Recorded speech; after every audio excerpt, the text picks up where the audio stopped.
Hi everyone, in this video I'm going to explain one more operator, that's increment or decrement operator. So increment we have two types. One is pre-increment, another post increment. So in pre-increment first we'll write what operator then operand. Post first we'll write what operand then what operator. Okay, pre first value will be incremented, then it will perform a printing or assigning. The post first value will be printed or assigned, then it will be incremented.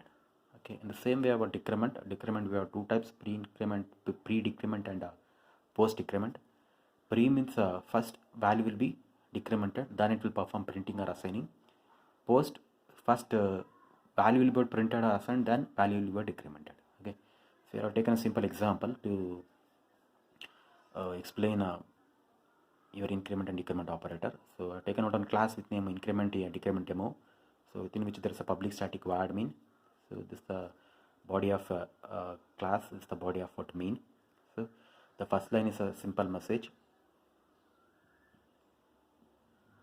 increment and decrement operation, that will be what printed. Next taken two variable a, b. A is having the value 11 and b is having the value 22. In Java we can print we can assign value or we can declare value wherever that is what required. Okay, yes. Next system.out.println, I'm just printing the value of a will be printed plus. Next we are printing the value of 40, so we'll get output in this way.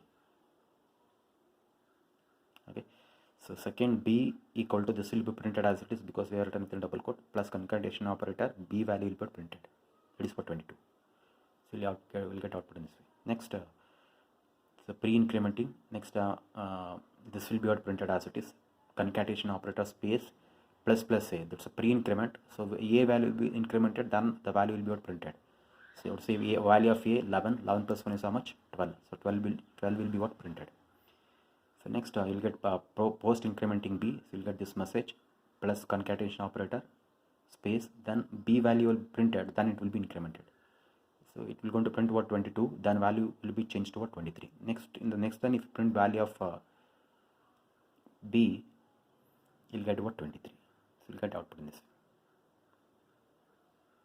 Okay, so just copy the program along with what output.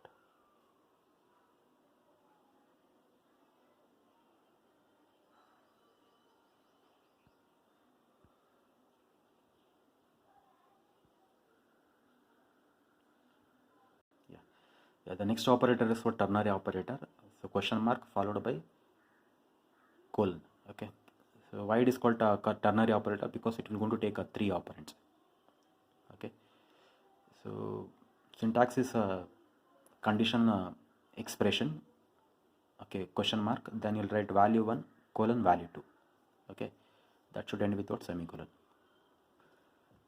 Okay, if the condition is for true, whatever the value that is present in value 1, that will be assigned.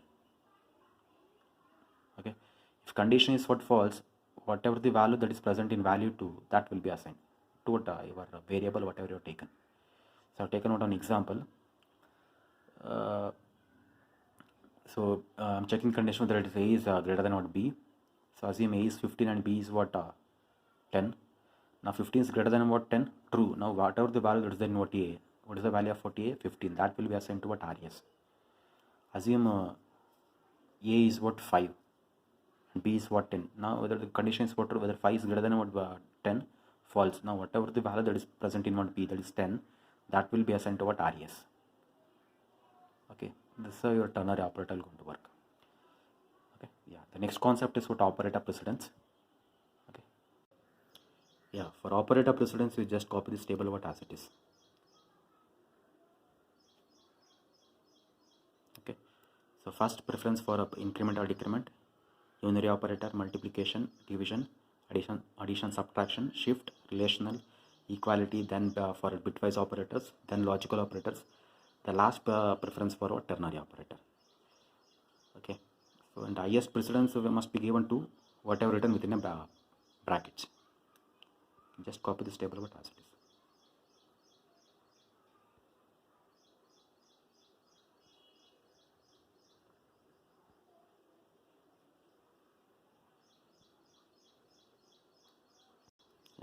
So the next concept is what control statements. So in control we have what conditional control statements, unconditional control statements, and the last one is what iterative control statements. So first we'll start with what conditional control statements. I think if people are familiar with this one. This is similar to what your C program. Okay. So first one is what if statement, second one is what if else, next is what else if ladder, nested if, and the last one is what switch statement. Okay. Yeah. So first we'll start with a simple if or if statement. The syntax is if expression, then statement.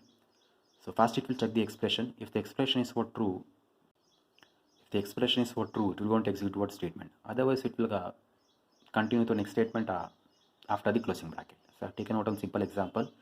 If A is what greater than what B. If A is greater than what B is true, this will be what printed. Then it will continue with what next statement after the closing bracket. If A is greater than what B is false, so this will not going to print. This body will not be executed. It will directly continue with what this next line after the closing bracket. True, this will be executed. Otherwise, it will continue over here. Okay. So next one is what if else statement. The syntax is if expression, then statement, else statement. So it will check the expression. If it is true, statement 1 will be executed. If it is false, statement 2 will be executed. So I've taken a simple example. If A is greater than what B. So if this condition is for true, so you'll get a message A is a bigger number. If condition is for false, it will going to execute B is a bigger number. So it will going to execute anyone. And it will continue with the next line after the else statement. Okay. Yeah. So next one is what if else ladder. If expression statement 1. If expression 1 is what false, it will check what expression 2. Then if it is true, statement 2. If expression 2 is also false, it will check expression 3. It will execute statement 3. Okay. If expression 3 is false, it will continue next expression. Okay. If none of the expressions are what true, then it will go to execute what statement n. So out of this n statements, it will go to execute any one depending on the condition. If any one of the expression is for true, that corresponding number statement will be executed. Otherwise, it will execute what statement n. Okay. Yeah. So here I have taken a simple example. If marks is greater than what 0 and less than 35, you'll get output as what fail. Suppose if a marks is what greater than 35, greater than or equal to 35, less than 45, you'll get what second class. If it is between 45 to 65, equal to 45, less than 65, you'll get first class. If it is greater than or equal to 65, less than 100, you'll get what FCD. Else what invalid marks. Assume you have scored marks of what 60. Okay. So whether if it's greater than 0, true, but if it's not less than what 35, so this will not be executed. It will check what second condition. Whether it's greater than 35, true, but it's not less than what 45, so this will not be executed. So it will come over here. So whether 60 is greater than what 45, true, but less than 65, true, so you'll get output as what first class. So remaining condition it will not going to execute. Direct it will come to what next immediate line after the closing bracket of else statement. Okay. Suppose by mistake, if you enter what 20, what will happen? So none of the conditions are what true. So direct it will going to execute what else part, that is what invalid marks. You'll get output as what invalid marks. Okay. Yeah, just copy this particular program. So we'll continue with next concept in next video. Thank you.